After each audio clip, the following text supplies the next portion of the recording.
പശ്ചാത്തലത്തിൽ രണ്ടു കൂട്ടരും അവരുടെ നിലപാടുകളിൽ ഉറച്ചു നിന്നുകൊണ്ട് പുതിയ വ്യവസ്ഥകൾ വെക്കുന്ന ഒരു ചിത്രമാണ് കഴിഞ്ഞ 1-2 ആഴ്ചയായിട്ട് നമ്മൾ കാണുന്നത്. ആദ്യം ട്രംപ് ഒരു 15-ദിന വ്യവസ്ഥ ഇറാന് മേൽ വെക്കുന്നു. അത് അംഗീകരിക്കാൻ കഴിയില്ല എന്ന് ഇറാൻ പറഞ്ഞു. കാരണം അതിൽ ഇറാന്റെ ന്യൂക്ലിയർ ശേഷി 20 വർഷത്തേക്ക് മരവിപ്പിക്കണമെന്നുള്ള വകുപ്പുകളുണ്ട്. ഹോർമോസ് കടലിടുക്ക് പ്രത്യേകിച്ച് ഒരു വ്യവസ്ഥയുമില്ലാതെ തുറന്നു കൊടുക്കണമെന്നുള്ള വ്യവസ്ഥ കണ്ടീഷൻ വെക്കുന്നുണ്ട്. അങ്ങനെ ഇറാൻ അസ്വീകാര്യമായിട്ടുള്ള വ്യവസ്ഥകളായതുകൊണ്ട് ഇറാൻ അത് അംഗീകരിക്കില്ല എന്ന് പറഞ്ഞു. അതിന് ബദലായിട്ട് വേണം നമ്മൾ ഈ ദിവസങ്ങളിൽ ഇറാൻ മുന്നോട്ട് വെച്ചിരിക്കുന്ന 14-ഇന വ്യവസ്ഥകളെ കാണേണ്ടത്. അതിനകത്ത് ഈ സൂചിപ്പിച്ചതുപോലെ ഇറാന് നഷ്ടപരിഹാരം കൊടുക്കണം. ഇറാന്റെ പരിസര പ്രദേശങ്ങളിൽ നിന്നും ആ പ്രദേശത്ത് നിന്നും പൂർണ്ണമായിട്ടും അമേരിക്കയുടെ സായുധ സാന്നിധ്യം പിൻവലിക്കണം. ഇറാന്റെ അസറ്റുകൾ അല്ലെങ്കിൽ ഏർപ്പെടുത്തിയിരിക്കുന്ന ഉപരോധങ്ങൾ പിൻവലിച്ച് ഇറാന് ലോകത്ത് സ്വതന്ത്രമായി വ്യാപാരം ചെയ്യാനുള്ള അവസരങ്ങൾ ഉണ്ടാക്കി കൊടുക്കണം. അതിനോടൊപ്പം തന്നെ സമുദ്ര ഉപരോധം അവസാനിപ്പിക്കണം.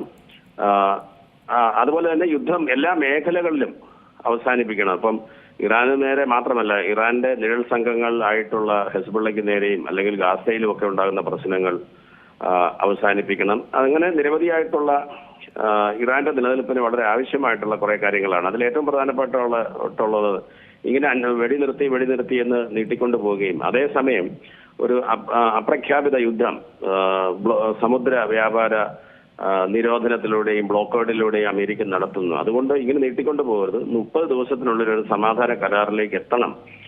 ഇങ്ങനെ എങ്ങും എത്താതെ നിൽക്കുന്ന ഒരു വെടിനിർത്തലല്ല, അതൊരു യുദ്ധസമാനമായ സാഹചര്യമാണ് എന്നുള്ള നിർദ്ദേശങ്ങളാണ് ഇറാൻ മുന്നോട്ട് വെച്ചത്. അപ്പോൾ ട്രംപ് അതിനോട് പ്രതികരിച്ചിട്ടുണ്ട്. അതിൽ നോട്ട് അറ്റ് ഓൾ സാറ്റിസ്ഫൈഡ് എന്നാണ് ട്രംപ് പറഞ്ഞിരിക്കുന്നത്.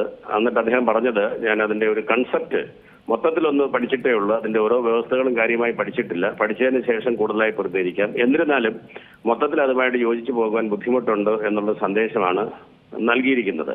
അപ്പൊ ഈ രണ്ടു കൂട്ടർക്കും അസ്വീകാര്യമായിട്ടുള്ള കുറേയധികം വ്യവസ്ഥകൾ പരസ്പരം മുന്നോട്ട് വെച്ചിരിക്കുന്നു. എന്നാൽ ഞാൻ മനസ്സിലാക്കുന്നത് ഇത് അതേസമയം ഇറാൻ മറ്റൊരു കാര്യം കൂടി പറഞ്ഞിട്ടുണ്ട്. ഇതിങ്ങനെ പോകുന്ന ഘട്ടത്തിൽ അമേരിക്ക ആക്രമിക്കാനുള്ള സാധ്യത തള്ളിക്കളയുന്നില്ല. അത് ട്രംപും പറയുന്നുണ്ട്, ഞങ്ങൾ ചിലപ്പോൾ അക്രമം അഴിച്ചുവിടും, ഇറാന്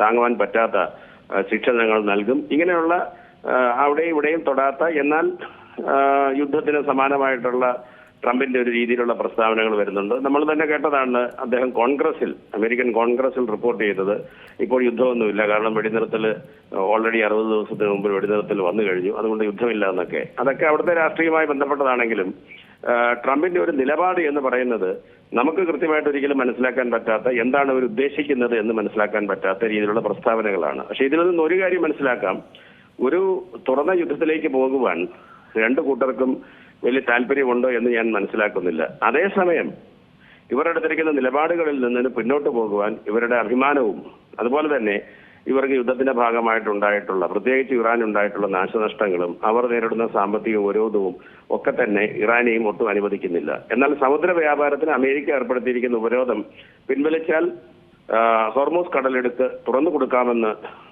ഇറാൻ സമ്മതിച്ചിട്ടുള്ളതാണ്.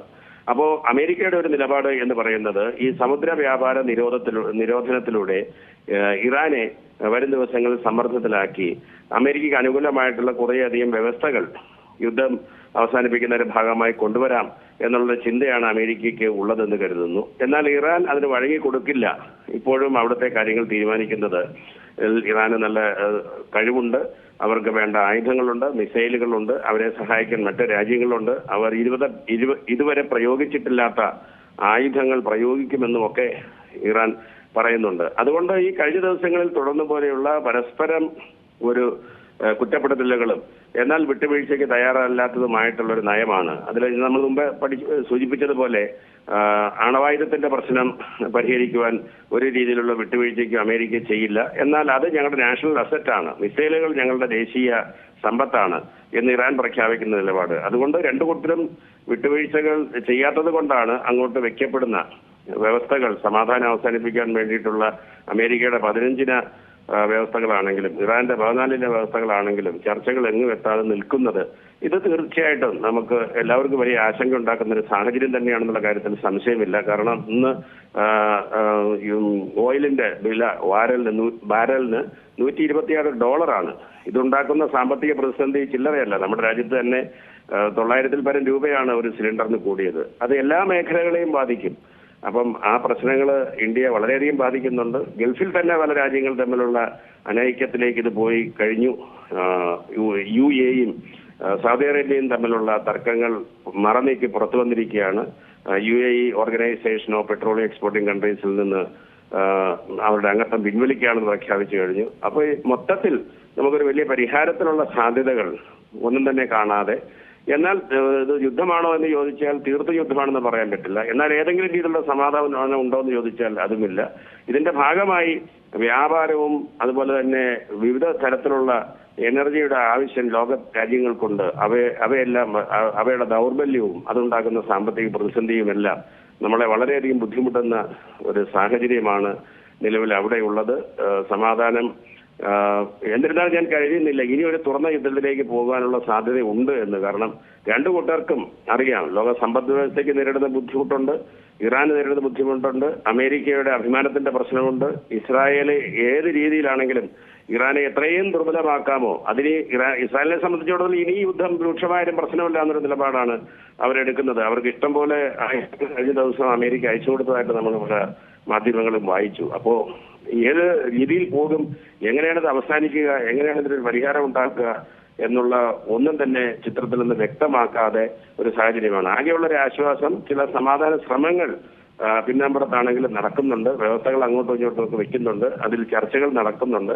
അതിലൊരു ധാരണയാകാത്തതിന്റെ പ്രശ്നം ഉണ്ട് എന്നുള്ളതുമാണ് തോന്നുന്നത്. അതുകൊണ്ട് നമുക്കൊന്നും കൃത്യമായി പ്രെഡിക്റ്റ് ചെയ്യാൻ പറ്റാത്ത, അതേസമയം ചർച്ചയുടെ ടേബിളിൽ വരുമ്പോൾ തങ്ങളുടെ വ്യവസ്ഥകൾക്ക് കൂടുതൽ സ്വീകാര്യത കിട്ടുവാൻ വേണ്ടിയിട്ടുള്ള സമ്മർദ്ദ തന്ത്രങ്ങളുടെ ആണ് കൂടുതലായിട്ടും ഇപ്പോൾ പ്രയോഗിക്കപ്പെടുന്നതെന്നാണ് നമുക്ക് ഒന്ന് വ്യാഖ്യാനിക്കാൻ കഴിയുക. അതിനപ്പുറത്ത് ഒന്നും കൃത്യമായി പറയാൻ പറ്റുന്ന ഒരു സാഹചര്യമാണെന്ന് ഞാൻ കരുതുന്നില്ല.